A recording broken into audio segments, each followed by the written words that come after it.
قرآن اور اسلام میں کہیں یہ حکم نہیں ہے کہ جو اللہ کو نہ مانے، جناب رسول اللہ صلی اللہ علیہ وآلہ وسلم کو نہ مانے اور قرآن کو نہ مانے تو تم اس کی گردن اڑا دو۔ ویڈیو میں موجود اس ہندو مبلغ نے لوگوں کو اسلام سے دور کرنے اور انہیں دھوکہ دینے کے لیے جھوٹ بولا ہے۔ پہلے ویڈیو ملاحظہ فرمائیں۔ یہ کہتے ہیں کہ جو اللہ کو نہ مانے وہ کافر ہے، تو یہ کیسا دھرم ہے بھائی؟ جو کیول اللہ کو مانے اور قرآن پہ مانے وہ تو اچھا، جو نہ مانے اس کو تم گردن کاٹنے کو کہتے ہو۔ قاتل الذین لا یؤمنون باللہ ولا بالیوم الاخر ولا یحرمون ما حرم اللہ ورسولہ ولا یدینون دین الحق من الذین اوتوا الکتاب۔ یہ قرآن میں ایسا کہہ رہے ہیں، تو یہ کیسے دھرم ہوگا کہ اگر میرے اللہ تعالیٰ پر تم نہیں مانتے، یدی میرے قرآن پہ نہیں مانتے، میرے محمد صاحب پہ نہیں مانتے تو میں تمہاری ہتیا کر دوں گا؟ یہ دھرم ہے؟ یہ مار کاٹ کا دھندا ہے، یہ دھرم نہیں ہو سکتا۔ سناتن دھرم کیا کہتا ہے؟ سروے بھونتو سکھینا سروے سنتو نرامیا سروے بھدرانی پشینتو ما کشچت دکھ بھاگ بھویت ایم نجہ پرو ویتی گణنام لگھو چیتسام ادار چریتانام تو وسودھیو کٹمبکم سنگ چھدوم سموددوم سمو منانسی جانتام دیوا بھاگم یتھا پوروے سنجانانام اپاستے۔ آؤ مل کر کے رہو، ایک دھوج کے نیچے رہو۔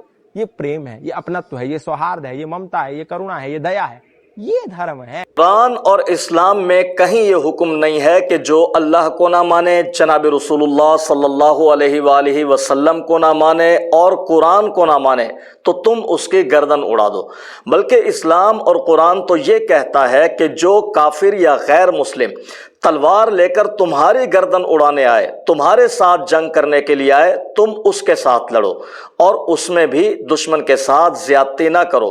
وَقَاتِلُوا فِي سَبِيلِ اللَّهِ الَّذِينَ يُقَاتِلُونَكُمْ وَلَا تَعْتَدُوا إِنَّ اللَّهَ لَا يُحِبُّ الْمُعْتَدِينَ۔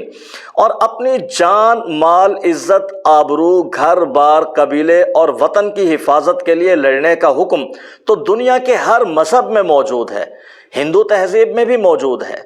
کیا مہابھارت میں کوروں اور پانڈووں کے درمیان ہونے والی دھرم یدھ کا ذکر نہیں ہے؟ کیا رگ وید میں جنگ اور لڑائی کے حوالے سے اندرا دیوتا کا ذکر نہیں ہے؟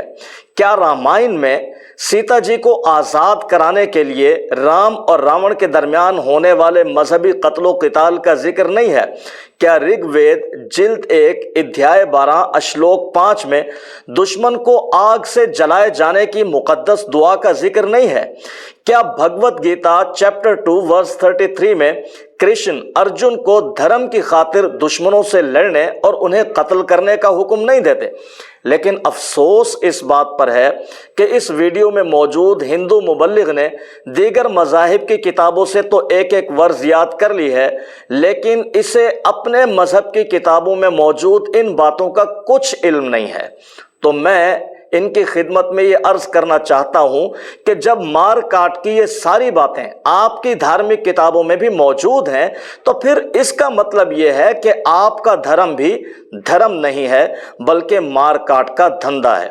اور قرآن مجید میں تو انسانوں سے محبت کرنے کے حوالے سے بہت ساری آیات موجود ہیں، ان کو بھی پڑھ لیجئے، لیکن سورہ توبہ کی آیت نمبر 28 جو آپ نے پڑھی ہے وہ تو آج سے 1400 سال پہلے تبوک کے مقام پر اس دور کی سپر پاور رومن امپائر کے ساتھ پیش آنے والی ایک جنگ کے حوالے سے ہے۔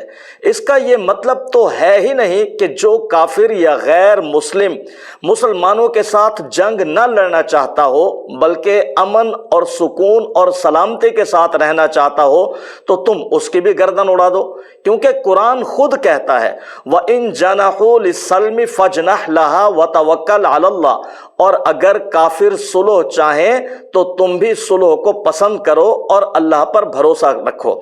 لہٰذا اگر کافروں کو ان کے کفر کی وجہ سے اسلام میں قتل کرنے کا کوئی حکم ہوتا جیسا کہ یہ ہندو مبلغ فرما رہے ہیں تو پھر سوال یہ ہے کہ سعودیہ، دبئی، قطر، ابو ظہبی جیسے اسلامی ممالک میں جہاں بھارت کے ہندو بہت بڑی تعداد میں رہتے ہیں، بڑی بڑی نوکریاں کرتے ہیں اور وہاں سے پیسہ کما کر اپنے ملک میں بھیجتے ہیں، کیا وہ لوگ وہاں رہ سکتے تھے؟